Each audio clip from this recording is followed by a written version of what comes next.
Veysi Aktaş, yekşi girtiyen imraliye ku suyek sal u se mehdi girtigehede, u 10 sal jiteneli girtigeha imraliye ma, hate berdan.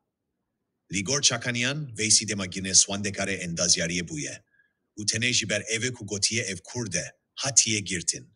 Jihelkedin ve hat zanin ku çalakvane Lubnani George Abdallah pişti çil salanli Fransa'ya ve digere Beyrut'e. George Ibrahim Abdallah. Yekşi girtiyen siyasi yen heri demdirejen Fransa'ya u sembola doza Filistine. Roja öne bistupence tirmeheji Fransa'ya berbi Lubnan'e veçu. Evçil salin jiber tevlebuna Suedi kuştina diplomaten İsraili u Amerikide di girtige hedeye.